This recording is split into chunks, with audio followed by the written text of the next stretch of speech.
Assalamualaikum warahmatullahi wabarakatuh. Waalaikumsalam warahmatullahi wabarakatuh. Alhamdulillah, pada pagi hari ini kami dari Instalasi Promosi Kesehatan Rumah Sakit Dr. Zainul Abidin hadir kembali dengan tanya kesehatan. Adapun tanya kesehatan hari ini kita akan berbincang-bincang seputar fakta dan mitos tentang epilepsi.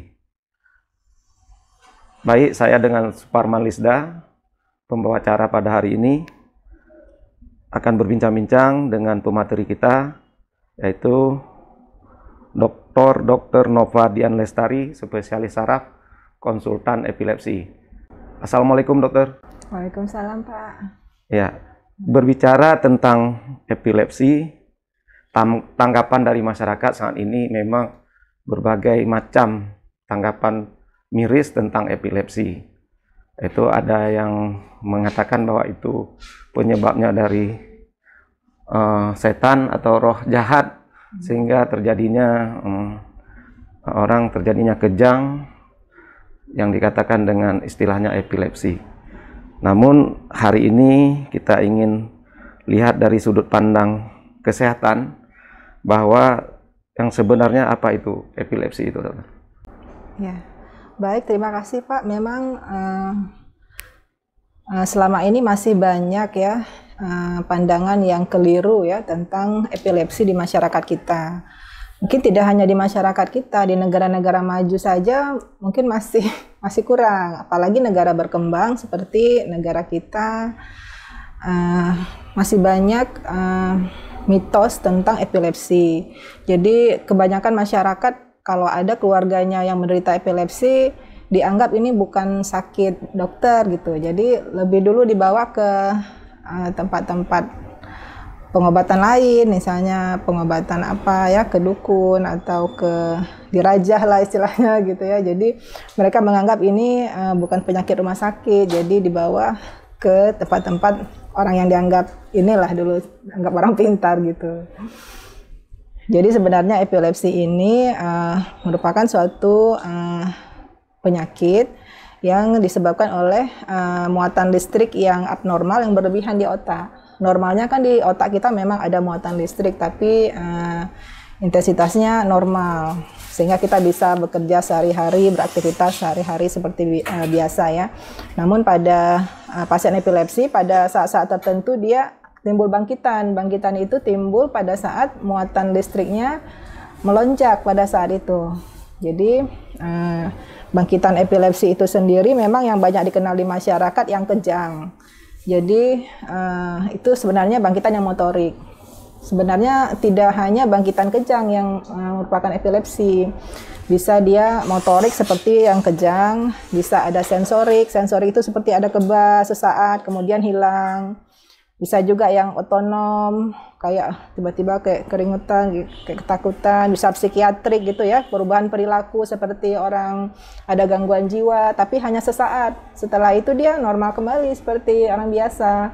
Jadi mungkin disitulah yang sering dilihat orang ini seperti kemasukan setan atau gimana gitu. Jadi mungkin di situ letaknya masyarakat jadi kurang paham gitu ya tentang epilepsi ini. Baik, tadi menarik sekali dokter mengatakan bahwa kejang pada epilepsi ini akibat adanya muatan listrik di saraf atau di kepala. Jadi gejala awal pada penderita epilepsi ini apa saja yang dirasakan gejala-gejala awal pada saat dia mau memulai terjadinya epilepsi gitu, dokter? Iya, sebenarnya epilepsi ini ada kita bagi pembagiannya menurut jenis bangkitan dulu ya. Yeah. Bangkitan itu ada yang vokal onset, ada yang general onset, ada yang unknown. Jadi yang vokal itu dia ada bermula dari sisi otak tertentu, dari suatu vokal tertentu, kemudian bisa juga menyebar ke seluruh otak. Ada juga yang general itu umum, jadi dia langsung menyebar ke seluruh otak gitu. Ada yang unknown itu sebenarnya belum selesai tapi masih PR, kita harus mencari dia ke vokal atau ke general. Jadi gejala yang timbul itu tergantung dari dia itu vokal atau general dulu. Dimana kalau yang vokal dia ada perasaan dulu. Misalnya pasiennya itu ada aura. Aura itu kayak perasaan sebelum mulai bangkitannya. Misalnya ada macam-macam auranya. Ada yang auranya kayak pendengaran, ada yang auranya kayak visual, kayak penglihatan, ada yang kayak ketakutan gitu. Jadi ada perasaan kalau pasien itu dia merasa kok ini kayaknya saya mau kambuh gitu. Jadi itu yang dikatakan aura. Itu untuk vokal onset. Nah, nanti dari aura itu bisa saja berkembang menjadi bangkitan vokal. Misalnya tangannya dulu gerak sebelah, kemudian berkembang seluruh tubuh gitu. Bisa aja. Jadi dari vokal onset ke seluruh tubuh, jadi ke general. Ada juga yang general onset, jadi pasiennya nggak ada aura, jadi dia nggak tahu kok dia itu akan kambuh. Tiba-tiba aja dia udah kambuh, bisa aja berupa bangkitan motorik seperti kejang, bisa juga bukan motorik seperti absans. Absans itu kayak epilepsi jenis lena, jadi pasiennya nggak kejang, jadi dia hanya kayak bengong aja, bengong. Tiba-tiba dia sedang aktivitas, misalnya anak-anak sedang di sekolah, sedang belajar, tiba-tiba berhenti sebentar kayak bengong gitu, kayak bengong sebentar, abis itu dia balik lagi kayak biasa, langsung aktivitas lagi seperti biasa, nggak ada kejang, nggak ada purna sadaran yang kelihatan gitu, jadi kelihatannya kayak bengong aja sebentar. Nanti kadang-kadang gurunya yang ngelaporin ini anaknya kayak suka bengong di sekolah, nanti mungkin prestasi belajarnya jadi berkurang. Jadi tidak semua epilepsi itu dengan kejang gitu. Baik, dokter. Berarti tidak semua epilepsi disertai dengan kejang. Tapi kan banyak kita lihat nih di masyarakat bahwa sering kita lihat mulai anak-anak pada bayi pun sudah ada terjadinya kejang. Tapi kadang-kadang kejang pada bayi ini kadang-kadang disertai dengan demam tinggi gitu, dok. Itu apakah sama dengan juga ada mengarah ke gejala epilepsinya gitu, dok? Oh iya. Baik, memang pada anak-anak di bawah 5 tahun kita masih ada istilah kejang demam. Jadi itu belum kita kategorikan seperti epilepsi. Karena yang dikatakan epilepsi itu harus unprovoked. Unprovoked itu artinya tidak ada provokasi lain. Sementara kalau pada kejang demam kan dia ada provokasi demam. Dengan demam tinggi dia terprovokasi untuk terjadinya kejang. Jadi nanti itu berarti belum kita kategorikan kepada epilepsi. Karena epilepsi ini dia harus unprovoked, jadi dia nggak ada kenapa-napa tiba-tiba kambuh gitu. Jadi bangkitannya tanpa ada provokasi apa-apa tiba-tiba kambuh. Kalau misalnya pasien dengan ada provokasi, misalnya kayak demam tadi, atau misalnya dia habis benturan kepala langsung kejang, itu kita belum bilang epilepsi. Atau pasien tiba-tiba stroke, pecah pembuluh darah otaknya terus kejang, kita belum bilang dia epilepsi. Jadi harus ada unprovoked, tidak ada provokasi apa-apa, dia tiba-tiba ada bangkitan yang berulang. Baik, dokter. Mungkin kalau kita lihat di masyarakat juga sering mengatakan bahwa sebelumnya dia dari kecil nggak pernah kejang-kejang. Tetapi setelah dia terjadi benturan atau terjadi kecelakaan, setelah sembuh daripada kecelakaan itu, dia sering terjadi kejang. Apakah itu juga termasuk kejang mengarah ke epilepsi atau kejang pasca karena dia trauma gitu? Iya, memang ada juga etiologi epilepsi ini macam-macam. Bisa idiopatik. Idiopatik itu seringnya belum diketahui, tapi seringnya berhubungan dengan genetik. Jadi ada faktor keturunan gitu ya. Terus ada juga yang simptomatik. Simptomatik itu ada penyebabnya. Misalnya dia habis stroke, bekas pendarahan di otak, pada kemudiannya dia menjadi epilepsi. Jadi bekas pendarahannya bisa menjadi fokus epilepsi di kemudian hari. Ada juga yang habis infeksi otak, kemudian setelah sembuh dari infeksi otaknya, bekas infeksinya tersebut menjadi fokus epilepsi bisa aja. Jadi itu namanya epilepsi yang simptomatik. Dan epilepsi itu nggak selalu harus dari anak-anak. Kadang-kadang ada yang sudah besar baru timbul. Memang kalau pada usia yang dewasa muda ini sering karena trauma, misalnya karena kecelakaan lalu lintas gitu. Kalau yang dewasa tua sering karena penyakit-penyakit lain seperti misalnya stroke gitu. Jadi pasca stroke ada juga yang berkembang menjadi epilepsi. Berarti epilepsi ini bisa juga terjadi pada saat umur dewasa, ada penyebab yang lain gitu, dok ya? Iya. Nah, kalau kita lihat ini kelompok yang rentan terjadinya epilepsi ini pada kelompok usia berapa, kemudian ada nggak kategorinya, prevalensinya itu lebih banyak pada wanita atau pria gitu? Iya, memang dia epilepsi lebih sering pada anak, kemudian dewasa muda agak menurun kasusnya. Pada dewasa tua lebih meningkat. Dewasa tua itu meningkatnya akibat dari penyakit-penyakit lain tadi, seperti bekas stroke atau gimana. Jadi kalau pada anak-anak seringnya yang idiopatik.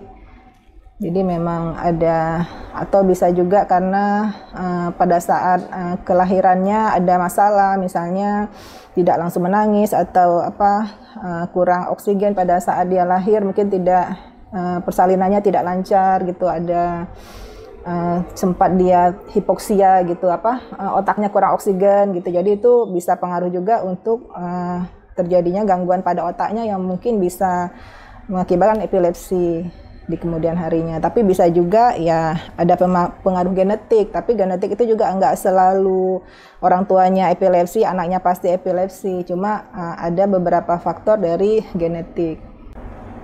Kalau dari jenis kelamin tadi, jenis kelamin memang nggak ada, sama aja sih, laki perempuan bisa aja kena epilepsi. Bisa terjadi dok ya. Mungkin dok, sebelum mungkin ada para pendengar, para pemirsa mungkin untuk mencegah terjadi epilepsi ini pada diri sendiri atau keluarga, itu bagaimana dok? Ada nggak cara-cara pencegahannya supaya epilepsi ini tidak terjadi? Satu, yang kedua, bagi yang sudah ada terjadinya epilepsi, mungkin mengurangi terjadinya kambuh epilepsi itu, bagaimana pencegahannya? Iya, pada yang belum epilepsi mungkin kadang-kadang kita nggak bisa ini ya, karena siapa aja bisa terkena. Ada yang dokter epilepsi, ada juga ada yang pokoknya epilepsi itu tidak bisa kena siapa aja.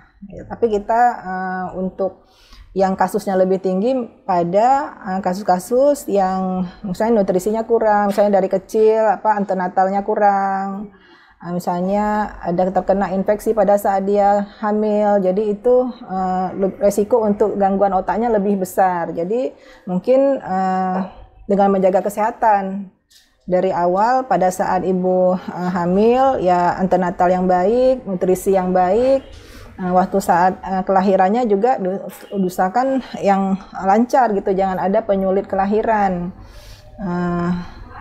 Perlu mungkin ada screening penyakit-penyakit tertentu seperti TORS gitu, toxoplasma atau rubella, itu memang sangat beresiko untuk terjadinya gangguan otak. Tidak hanya epilepsi, jadi banyak gangguan otak yang parah yang bisa terjadi kalau ibu hamil terkena infeksi tersebut. Jadi mungkin menjaga kesehatan, banyak berdoa, karena secara ininya siapapun bisa kena epilepsi gitu. Jadi tapi usaha kita ya menjaga kesehatan dengan nutrisi yang baik, untuk mencegah terjadi kecelakaan lalu lintas juga. Jadi patuhi rambu-rambu lalu lintas, pakai pengaman, helm atau seatbelt, pokoknya usaha-usaha yang sehat lah gitu. Kemudian kalau yang untuk mencegah tadi kan karena ada stroke, ada sakit-sakit lain bisa jadi epilepsi, ya mencegah stroke juga. Jadi kalau ada darah tinggi, ada DM, ada faktor-faktor resiko, itu dibuang. Apalagi kayak itu kan mungkin kalau darah tinggi, DM, mungkin sudah ada genetik ya gitu. Jadi kita mungkin mengubahnya dengan lifestyle, gaya hidup yang lebih sehat supaya kita berusaha untuk mencegah tidak terjadi stroke. Tapi ada juga faktor-faktor resiko yang memang sebenarnya sangat mudah kita kendalikan, seperti merokok. Saya heran lihat orang-orang merokok gitu ya, maksudnya ya, merokok merupakan salah satu juga pencetus. Iya, merokok itu sangat berat untuk risiko penyakit vaskular, dan nanti kalau udah kena penyakit vaskular, ya seperti tadi ada yang setelah stroke kena epilepsi, bisa aja. Jadi hal-hal yang masih bisa kita kendalikan itu yang kita kendalikan, hidup sehat, berpikir positif, terus banyak berdoa. Ya, insya Allah mudah-mudahan kita semua sehat. Kemudian bagi para penderita epilepsi juga tidak perlu kecil hati, karena ya itu ujian Allah ya, untuk masing-masing orang kan ada ujiannya masing-masing. Mungkin ada yang diuji dengan sakit kanker, ada yang diuji dengan DM, ada yang sakit jantung. Ya, yang pasien ini diuji dengan epilepsi. Jadi mungkin yang saya harap dari masyarakat sekitar pasien epilepsi ini, memberi support kepada masyarakat, karena kan stigma epilepsi ini masih banyak di masyarakat.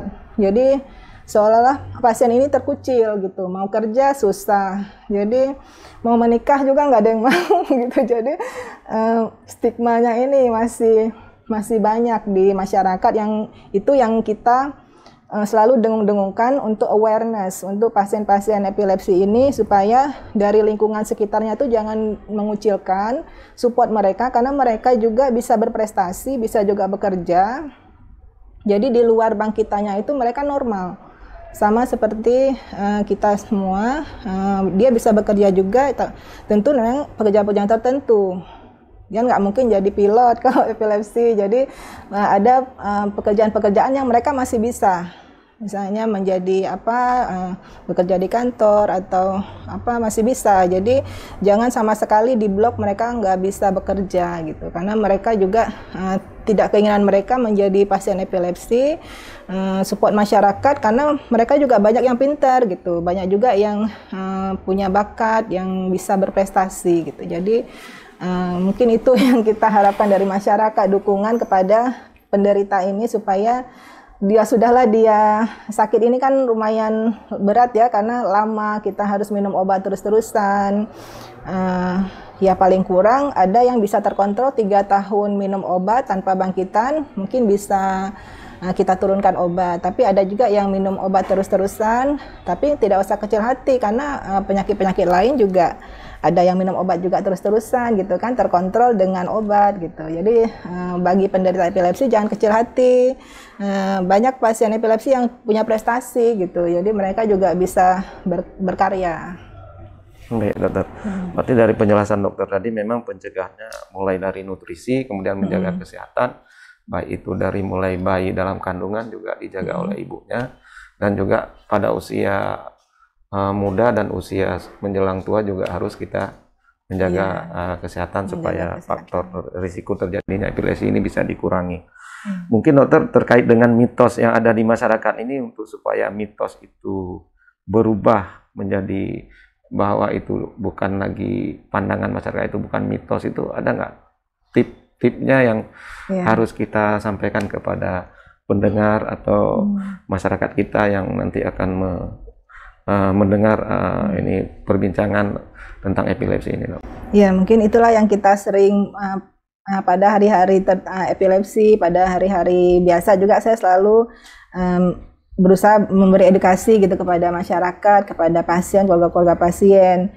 Kadang-kadang memang kalau kita melihat pasien epilepsi yang sedang ada bangkitan itu, orang ketakutan gitu ya, kayak merasa ini bukan sakit biasa, bukan sakit kayak di rumah sakit. Sementara di masyarakat kita juga masih banyak ya pemikiran-pemikiran yang ya mungkin kayak magic seperti itu ya. Jadi mungkin harapan saya supaya masyarakat, kalau ada keluarganya atau siapa masyarakat di sekitarnya yang mengalami seperti gejala epilepsi ini, coba diperiksakan dulu ke dokter ya, ke rumah sakit.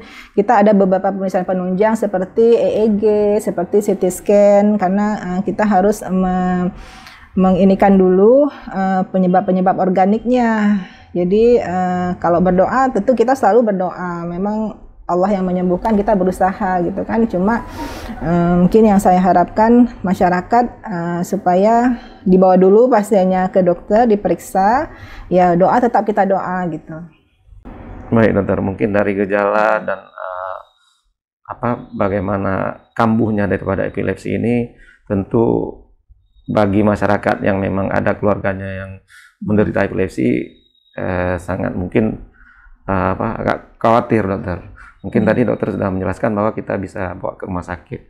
Mungkin dalam hal pengobatannya ini, dokter, apakah pasien dengan epilepsi ini bisa sembuh total atau hanya untuk mengatasi sesaat saja gitu, dok? Ya, sebenarnya tidak semua penyakit bisa sembuh total lah kita bilang ya. Tapi kita lihat dulu, epilepsi ini juga ada macam-macam, tingkat keparahannya juga macam-macam. Ada yang dari biasanya kalau anak-anak lebih sering, lebih mudah sembuh gitu ya. Biasanya kalau pasiennya sudah kita periksa imaging seperti CT scan, MRI, misalnya otaknya normal, tapi ada bangkitan epilepsi, itu biasa kita obati dulu sekitar sampai 3 tahun tidak ada kambuh. Kalau memang sudah tidak ada kambuh, kita bisa menurunkan obat dan bisa pelan-pelan diberhentikan. Jadi ya bisa dianggap sembuh lah gitu. Tapi tidak semua pasien bisa seperti itu. Ada pasien-pasien yang intractable. Intractable saya tidak mempan dengan 2 macam obat anti epilepsi masih ke kambuh. Ada juga pasien-pasien yang ada indikasi untuk pembedahan epilepsi. Nah, ada juga pasien yang memang seperti tadi intractable, jadi dia susah untuk lepas obat. Berarti pengobatan daripada pasien epilepsi ini dengan pemeriksaan hasil penunjang tadi, dokter? Ya, pemeriksaan penunjang kita butuhkan untuk diagnosis. Untuk diagnostik. Kemudian pengobatannya ini tidak ada yang dalam jangka waktu pendek, dok. Hanya pengobatannya maksimalnya 3 tahun itu, apabila kalau enggak terpaksa obatnya dilanjutkan gitu. Enggak, obatnya memang lama sampai 3 tahun bebas bangkitan, karena kalau terlalu cepat kita berhentikan kadang-kadang nanti lebih kecenderungan untuk kambuhnya lebih sering. Tapi nggak ada masalah dengan pengobatan itu, dia tetap bisa sekolah, tetap bisa bekerja, tetap bisa beraktivitas. Jadi nggak ada masalah, karena pasien lain juga kayak pasien hipertensi kan dia minum obat juga terus. Kayak pasien DM, jadi selain dengan lifestyle-nya juga dijaga, karena kadang-kadang lifestyle pasien epilepsi ini juga nggak boleh terlalu capek. Terus jangan makanan juga dijaga yang sehat gitu. Jadi selain jangan kurang tidur gitu. Jadi selain obat, lifestyle dijaga, tapi mereka tetap bisa produktif, tetap bisa bekerja. Itulah yang mungkin didukung gitu supaya mereka tetap bisa berkarya. Berarti selama ini mitos dari masyarakat bahwa pasien epilepsi itu tidak bisa bekerja itu salah, dokter ya? Iya, memang bisa bekerja, cuma kan nanti dilihat pekerjaan-pekerjaan apa yang cocok untuk dia gitu. Ya, disesuaikan, dokter ya. Baik, dokter, banyak sekali sudah penjelasan tentang epilepsi ini. Mungkin ada baiknya juga masyarakat bisa mengetahui kalau memang keluarganya ada yang menderita epilepsi, itu penanganan awal bila kambuh epilepsi ini di rumah, dokter, itu atau di tempat kerja atau di pasar atau di mana itu, apakah ada penanganan awal yang bisa kita sampaikan kepada pendengar semua? Iya, penanganan awal misalnya pasiennya mengalami kambuh, jadi kita amankan. Jadi benda-benda di sekitarnya yang kira-kira berbahaya, benda tajam atau apa, kita pindahkan. Terus dia diletakkan pada posisi yang nyaman gitu. Jangan yang penting pernafasannya, airway, jalan nafas, itu pernafasannya jangan sampai terhambat. Kadang-kadang ada yang nanti ada gigi palsu atau ada apa, jadi sebaiknya kalau memang tahu dilepas, itu jangan ada benda-benda yang menyumbat jalan nafasnya. Jadi kadang-kadang masyarakat kalau ada pasiennya kejang, sibuk cari sendok atau cari apa dikasih ke mulutnya, justru itu berbahaya untuk jalan nafasnya, karena nanti kejangnya itu nggak perlu giginya nggak perlu ditahan, karena nanti dia akan lepas sendiri. Maksudnya dia bukan seperti tetanus yang kaku gitu. Jadi justru dengan menaruhkan benda-benda ke mulutnya berbahaya untuk pernafasannya, mengganggu jalan nafas. Jadi justru berbahaya. Jadi yang penting dia diletakkan pada posisi yang aman. Mungkin agak dimiringkan kalau ada air liurnya supaya tidak aspirasi ke dalam. Jadi diletakkan miring supaya keluar gitu. Jadi nanti dia beberapa saat kejang itu akan berhenti sendiri. Namun kalau misalnya kejangnya lama, 5 menit tidak berhenti, itu harus dibawa langsung ke UGD karena itu termasuk ke status epileptikus. Jadi itu harus kita hentikan segera kejangnya, mungkin perlu obat-obatan. Kalau di rumah biasa kalau pasien yang epilepsi kita sudah memberikan stok stesolid yang rektal itu obat untuk menghentikan kejang yang dari anus, bisa dari anus. Jadi itu biasa kita berikan untuk jaga-jaga. Kalau misalnya kejangnya ada kejang, boleh diberikan disemprot dari anus. Kalau kejangnya sudah teratasi, ya nggak apa-apa, Nah, tapi kalau misalnya berlanjut, 5 menit masih berlanjut, dibawa ke UGD. Karena itu kita harus tata laksana lanjutan sebagai status epileptikus. Karena kalau dibiarkan lama kejang, nanti hipoksia, otaknya jadi kurang oksigen, dan nanti terjadi kerusakan. Baik dokter, berarti penanganan awalnya para pemirsa sudah mendengar bahwa setiap penanganan tadi sudah disampaikan oleh pemateri kita, bahwa yang paling penting adalah tadi setiap pasien itu harus tersedia obat untuk itu dong ya. Kalau pasien biasanya kita sediain obat untuk menghentikan kejang yang dari anus. Kalau di rumah sakit kan kita bisa pakai injeksi gitu kan, tapi kalau di rumah kan tidak ada infus, tidak ada apa, jadi kita yang dari anus disemprot gitu. Baik dokter, mungkin tadi di Rumah Sakit Zainul Abidin sendiri dokter, layanan khusus untuk epilepsi ini apakah merupakan layanan unggulan atau juga sudah merupakan ini layanan rutin karena kita merupakan rumah sakit rujukan di Provinsi Aceh dokter? Ya, di Rumah Sakit Zainul Abidin kita pelayanan epilepsi ini terintegrasi di Poliklinik Saraf ya, Poliklinik Neurologi Rumah Sakit Zainul Abidin. Jadi kalau ada yang menderita epilepsi bisa datang ke Poli Saraf. Nanti mungkin di situ bisa ditanyakan hari apa kira-kira yang bisa mereka bertemu dengan yang dokter konsultan epilepsinya. Karena belum ada hari yang fix, jadi saya nggak bisa sampaikan. Mungkin bisa datang ke Poliklinik Saraf, nanti bisa ditanya hari apa yang kira-kira bisa jumpa dengan dokter yang konsultan epilepsi. Baik dokter, berarti kita konsultan epilepsi sudah tersedia ya di Rumah Sakit Dr. Zainul Abidin. Mudah-mudahan masyarakat Aceh tidak susah dan tidak harus berobat keluar dokter ya.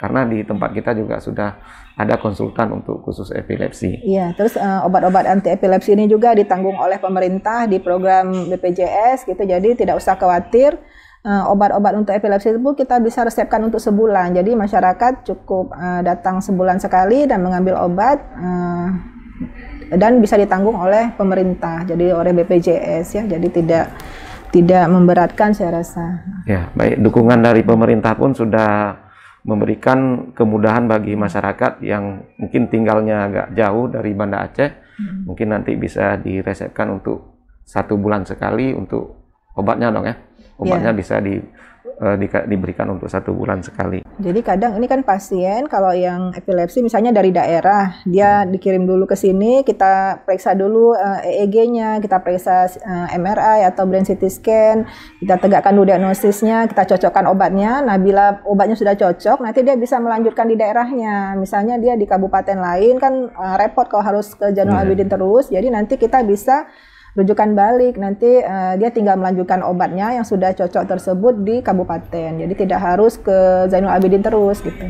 Ya, baik. Berarti ada rujukan balik juga bagi rumah sakit kabupaten bisa memberikan obat lanjutan yang sudah sesuai dengan diagnosis yang sudah ditetapkan pada saat berobat di Rumah Sakit Zainul Abidin dokter ya. Baik dokter, mungkin untuk terakhirnya bagi pasien epilepsi ini supaya tidak resah dan khawatir terhadap dirinya, mungkin ada tip tetap sehat dengan epilepsi dok. Untuk terakhirnya gimana? Ya, tentu untuk pasien-pasien epilepsi juga saya selalu menasihati gitu ya, tetap bersemangat, ya obat rutin, jaga gaya hidup ya, lifestyle yang sehat, ya olahraga ringan, silakan berpikir positif, jangan kurang tidur. Hindari stres ya, terus ya obatnya dirutinkan dulu, jangan menurunkan obat sendiri, jadi konsultasikan dulu dengan dokter, misalnya ada hal-hal mungkin yang ada hal-hal khusus ya, kadang-kadang ada pasien tiba-tiba lagi minum obat anti epilepsi hamil gitu, jadi konsul dulu ke dokternya, jangan kadang-kadang dia mutusin obatnya sendiri, jadi kambuh nanti kejang-kejang malah membahayakan kehamilan. Jadi coba dikonsulkan ke dokternya dulu karena ada obat-obat pilihan misalnya untuk kehamilan, obat apa yang relatif aman gitu. Jadi jangan menurunkan atau memberhentikan obat sendiri, konsultasikan dulu ke dokternya. Baik dokter, demikian mungkin tanya kesehatan pada hari ini. Para pemirsa dan para pendengar Bapak Ibu sekalian, kami dari Promosi Kesehatan Rumah Sakit kita ucapkan terima kasih kepada pemateri kita, yaitu kepada Dr. Nova Dian Lestari, spesialis saraf konsultan, pada hari ini sudah banyak memberikan pencerahan tentang epilepsi. Baik, demikian kami dari Instalasi Promosi Kesehatan Rumah Sakit Dr. Zainul Abidin pada hari ini undur diri. Salam sehat, salam edukasi. Assalamualaikum warahmatullahi wabarakatuh.